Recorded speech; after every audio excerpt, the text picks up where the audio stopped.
Turn the volume up on. Well, if your tablet's muted, you'll just be using the microphone on your computer. Okay. All right. Thanks. You're welcome. Okay, you guys, good morning. Sorry about technical difficulties. Welcome to our live science today. What I've done is basically taken some questions off the practice test for science. And this first one is a sample. And this one is about genetics, which we did in class with the box.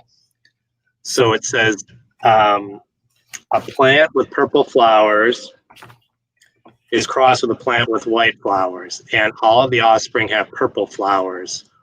What is the most likely explanation for this phenomenon? Okay. So A says the gene for purple flowers is dominant over the gene for white flowers. So in this case, that box, so the P would be capital P and the white would be lowercase w. Okay. So A seems like that makes some sense. The gene for the purple flower, capital P, is dominant. So we're going to consider A. The offspring did not receive any genes from the plant with white flowers. Well, we probably know if you've done that box, that's not true. There's going to be some lowercase w's in there. So probably not B. We can probably go ahead and cross that out. The plant with purple flowers is healthy in the plant with white flowers. Genetics has nothing to do with health. So we know it's not C. And the gene for purple flowers is more common than the gene for white flowers. That's not the case because we know they're both common. So we're going to cross D off. So basically that leaves us with A. The gene for the purple flowers is dominant over the gene for white flowers. Okay, so we circle A. Okay. Let's go on to this one right here. So number one, this diagram shows location when paleontologists found a fossil of an ancient fish near a rift valley. And you can see the little picture of the fossil. See, it says fossil found at the top. And basically we have four different zones. We have the Y zone, which is over to the right. We have the X zone, which is that black hill. We have the Z zone, which is on top. And we have that W zone, which is right where the fossil is found. So all this is going to do is ask you to interpret this diagram with the four different zones. So the arrow points right at the Y. The fossil's not in there. The X is right above the hill, that big black hill. It's not in there. The W is basically that top basically layer right there where the fossil's found. And Z is above that. That would be like the ground surface. So all you're going to do is look and you see that little fossil found with the arrow, or actually the line to it. That's going to be in location W. Okay. So that one, you guys, it's just asking you to interpret that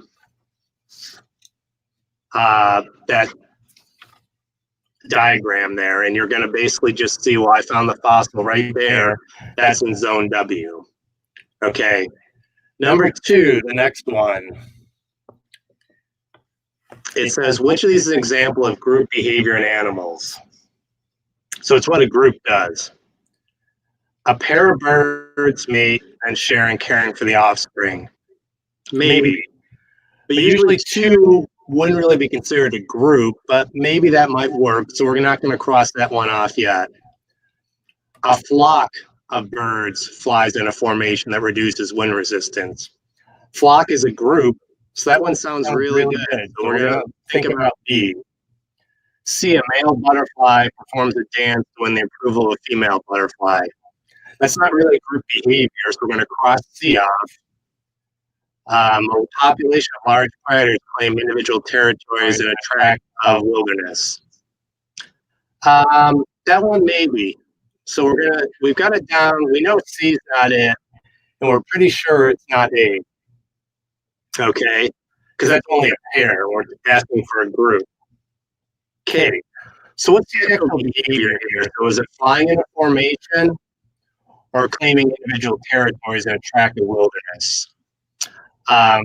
Both those maybe fit the description, but I think the behavior would be flying in a formation. Okay.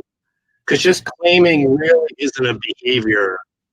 Or it might be loosely, but I think you're going to go with probably B here.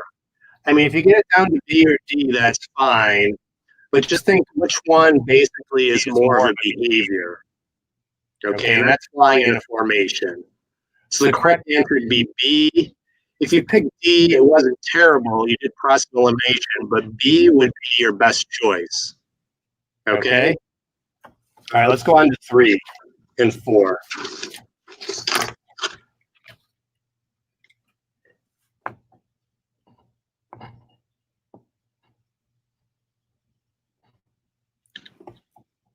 Okay, this is a graph. And when we did this in class, a couple things you're going to do. You're going to read the title, which is right at the top. And it says number of reptiles and amphibian species on an island in the Caribbean Sea. So it's about species on an island. Then we're going to look at the 2 axes. Going up is the number of species on the island, and going across is the area of the island. Okay, so 3 things that are really important before you do this. You have to know what the title of the graph is, and that's right at the top. Number of reptiles and amphibian species on an island in the Caribbean Sea. Okay, and then the 2 axes, that's going up and across, the X and Y. Number of species on the island and the area of the island. Okay, so let's look at the answers now. So number A says as the island increases, the number of species on the island increases. So as the island gets bigger, as you go up, do the species increase? And you look out here and it looks like, yeah, that makes sense. Because the more land there is, the more species there are. Okay. So B, as an island area increases, the number of species on the island decreases. Well, we look at this line going up, it doesn't really seem to support that.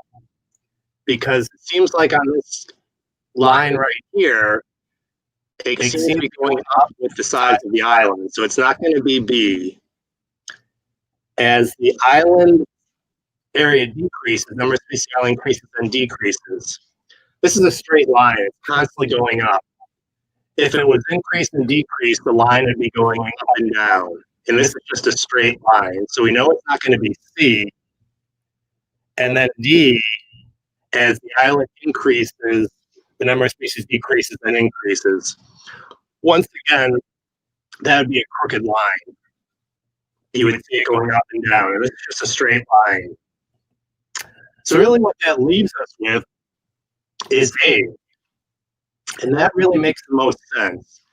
As an island area increases, the number of species on the island increases. And think about that. The more room there is on an island or any land space, the more species there are. They're basically then, each species kind of has their own little territory and they're not threatened. So as islands get bigger, you're going to find more species. Okay, so that would be A. And let's go to number 4 right now, the last one. This says Earth's average global temperature has risen about 1.3 degrees Fahrenheit over the last century. Well, what conclusion is that supported by this evidence? So what that tells us, the temperature is going up. Okay, so the temperature in our world has gotten warmer. So A says global temperature will most likely fall back to normal levels naturally over the next century. Well, if it's going up, maybe. So we're going to think about A. Global temperature stabilizes, the atmosphere balances energy, its inputs and outputs. Okay? C, global temperature varies unpredictably, so it's not necessary to focus further investigation on this issue.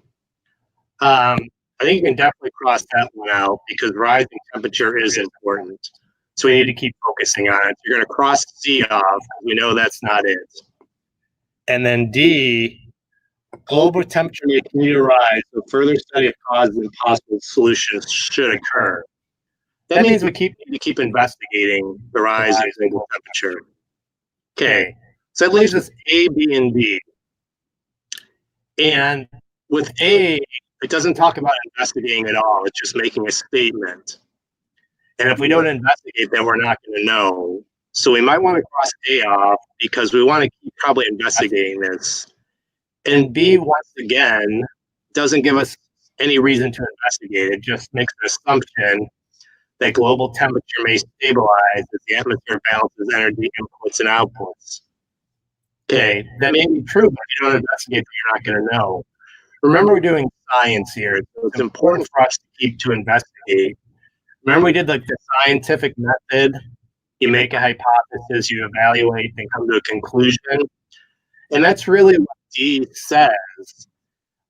Global temperature may continue to rise, so further study of cause and possible solutions should occur. That's kind of tying the scientific method into it. So the best answer there would be D. Okay, because we're going to continue to investigate. So once again, guys, you're able to we cross B out right off the bat. And then we go back and look at A and C and realize they may be true, but we're not investigating. So if we don't investigate, we're not going to know. That's the thing about science. We have to continue to investigate to make sure we have data that supports our conclusion.